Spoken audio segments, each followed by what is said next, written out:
Hello दोस्तों, welcome to speaking tree.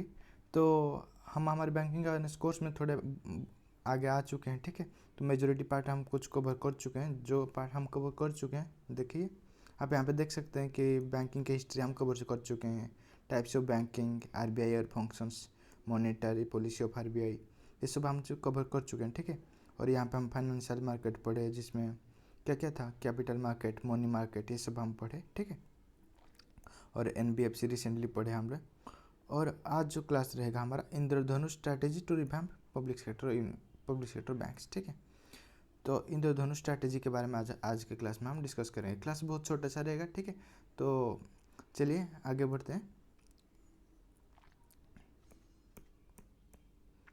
तो देखिए, आज का जो टॉपिक है हमारा Indradhanush strategy to revamp public sector banks. ठीक है,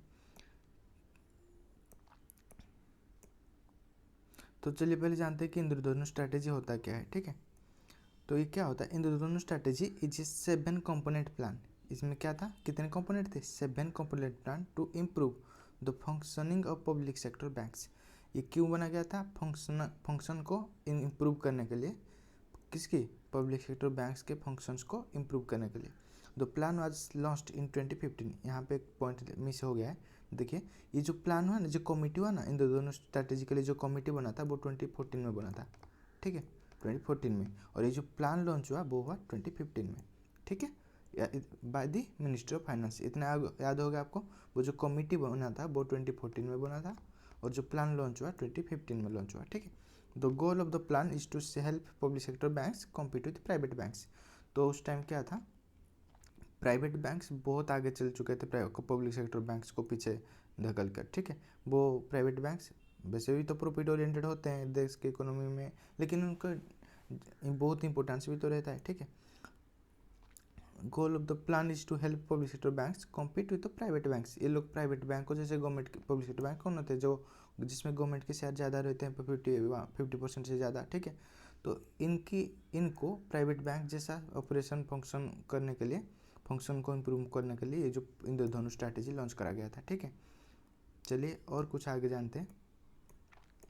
यहाँ पे जानते हैं, the Indradhanush strategy was developed in response to the P J Nayak committee report on bank board governance. ठीक है, तो ये जो डेवलप हुआ था ना, ये मैं अभी आपको बोल रहा था कि 2014 में डेवलप हुआ था वो कमिटी। ठीक है, in response to the P J Nayak committee. ये जो पीजे हैं, पीजे का पूरा नाम क्या होता है, प्रमोद, पहले से कैसे हो गया, प्रमोद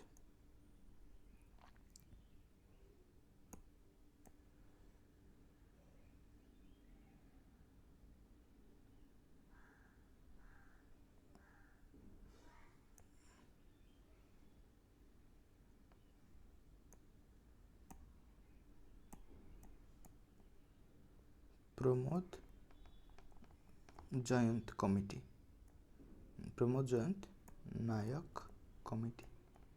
ठीक है, ये जो पीजे लिखा है ना, ये है प्रमोद जयंत। ये एक्सिस बैंक के सीईओ और चेयरमैन रह चुके थे। ठीक है, तो इन्हीं को अपॉइंट करा गया था कि जो कमेटी आपको डेवलप करो, ताकि जैसे एक्सिस बैंक एक प्राइवेट बैंक है, वो जिस तरीके से आगे ग्रो कर रहा है, वैसे ही पब्लिक सेक्टर बैंक्स को ग्रो करना चाहिए। ठीक है, याद हो गया आपको, प्रमोद जयंत कौन थे, प्रमोद जयंत नायक जो थे वो एक्सिस बैंक के सीईओ और एक्सिस बैंक के सीईओ और चेयरमैन थे।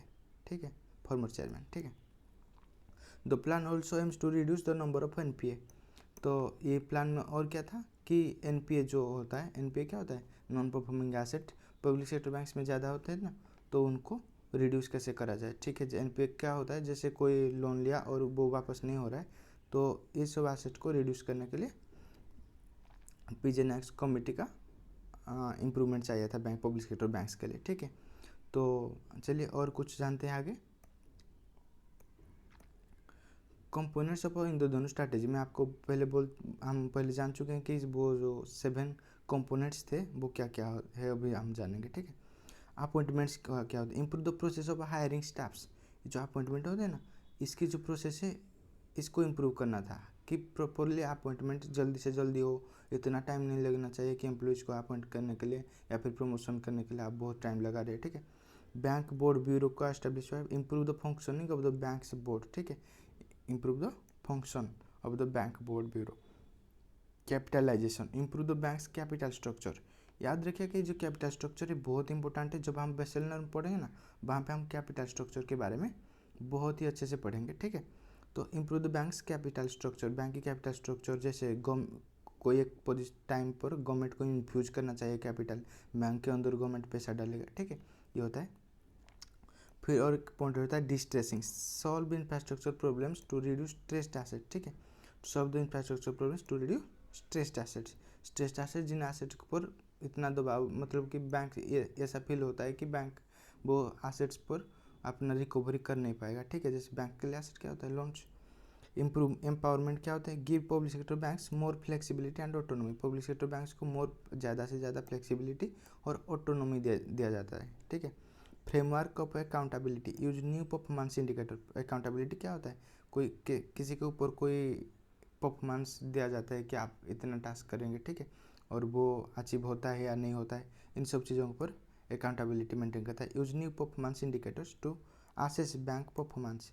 बैंक की परफॉर्मेंस को मेजर करने के लिए नया इंडिकेटर्स इम्प्लाई करा गया था, ठीक है।